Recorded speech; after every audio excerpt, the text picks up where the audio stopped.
Good morning guys, Teacher A here and welcome to Gurong Pinoy sa Amerika. So for today, ang lesson natin ay Introduction to Ratios.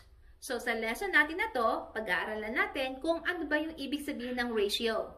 Paano ba siya sinusulat?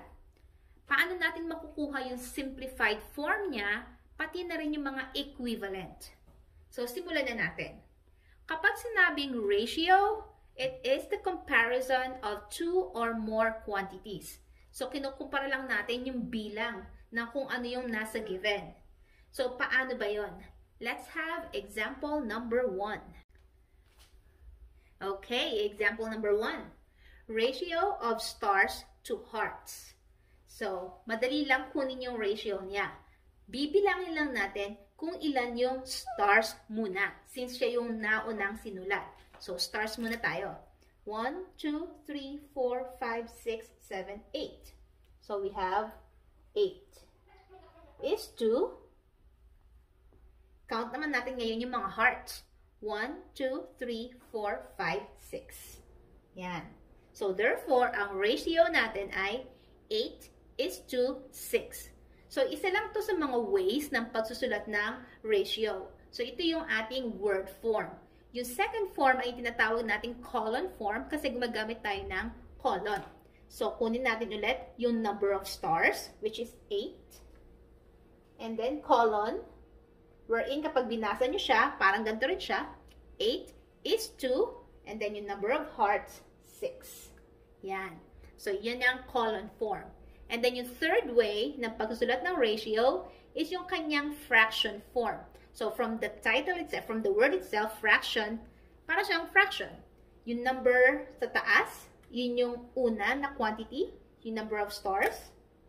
So, yun ang ating numerator. Over, yung ating denominator, yung second quantity, yung number of hearts, 6. Yan. So, ito yung three ways ng pagsusulat ng ratio. So, tandaan na kung ano yung naunang binanggit dun sa given, yun yung first number. Hindi siya pwedeng magkabaliktad. Okay?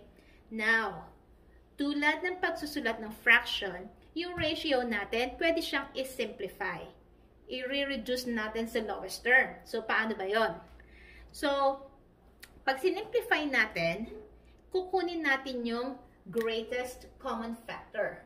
Ibig sabihin, hahanap tayo ng isang number na pwedeng i-divide doon sa dalawang numbers natin, sa ratio natin. So, sa given natin, 8 and 6, ano ba yung pinakamalaking number na pwedeng i-divide by 8 and by 6? Okay, so that is 2. So, 8 divided by 2. So, ang GCF natin, itong sa ilalim. So, GCF is 2. So, 8 divided by 2 is 4. Then, is 2. 6 divided by 2 is 3. Okay? So, ito yung ating simplified form. So, sa colon form, using 4 and 3, we have 4 is to 3. Or, sa ating fraction form, 8 over 6, kapag sinimplify, that is equal to 4 over 3. Anong ibig sabihin ng 4 over 3? So, kung titingnan natin yung ating drawing, ibig sabihin, sa kada 4 na stars, meron tayong 3 hearts. So, count tayo. 1, 2, 3, 4, and then 3 yung hearts. So, isang group. Okay? And then, 1, 2, 3, 4, and then 3 hearts. Yan. So, yan ang ibig sabihin ng ating simplified form na 4 is to 3. Sa kada 4 na stars, meron tayong 3 hearts. Now, given itong ating drawing na to, itong illustration na to, as well as itong ating simplified form, pwede rin tayong kumuha ng equivalent ratios. So, kapag sinabing equivalent ratios, equal sila kapag sinimplify. So, paano naman natin kukunin yung equivalent ratios? So, kung sa isang set, meron tayong 4 na stars sa kada 3 hearts. So, ibig sabihin, kung meron pa tayong isa pang set dito, meron pa tayong third set. So, magdadagdag lang ulit tayo ng 4 ulit na stars. So, we have 8 plus 4 is 12. And then, is 2. So, nagdagdag tayo ng 4. Magdadagdag din tayo ng 3 hearts.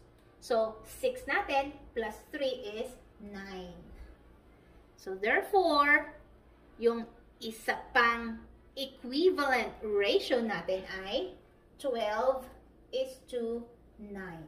Sa fraction form, 12 over 9.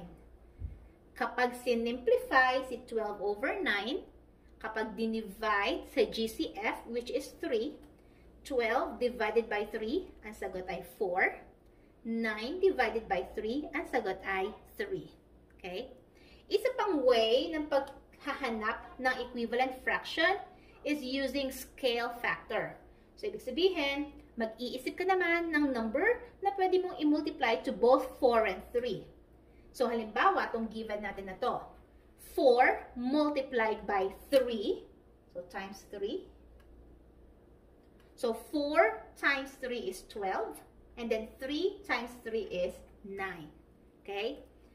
Or, let's say, ang ating scale factor ay 5. Halimbawa, meron tayong 5 sets. So, ang scale factor natin ay 5.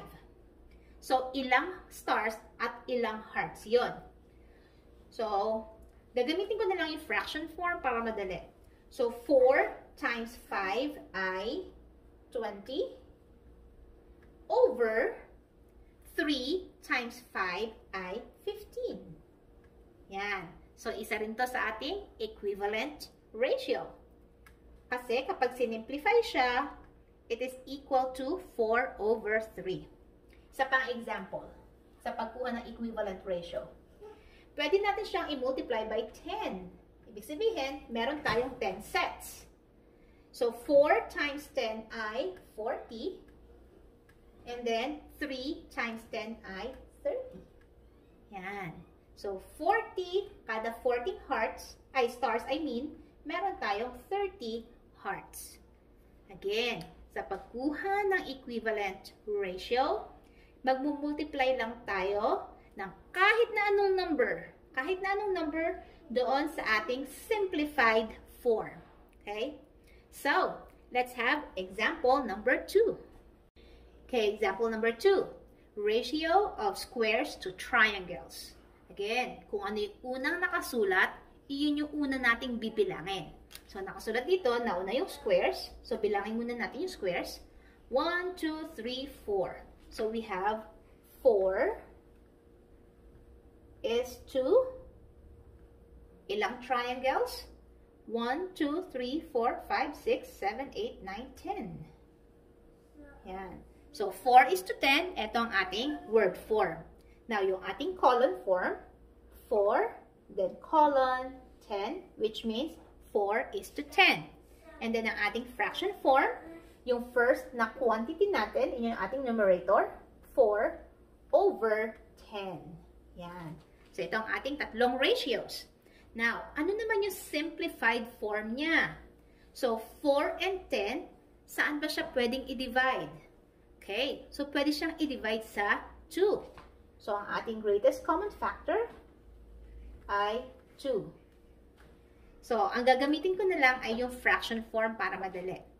So, 4 divided by 2, it will give us 2 over 10 divided by 2 is 5. So, anong ibig sabihin ng 2 over 5 or 2 is to 5? Ibig sabihin, kada dalawang square, meron tayong 5 triangles. So, dalawa, and then 1, 2, 3, 4, 5. Ayan. So, isang set to.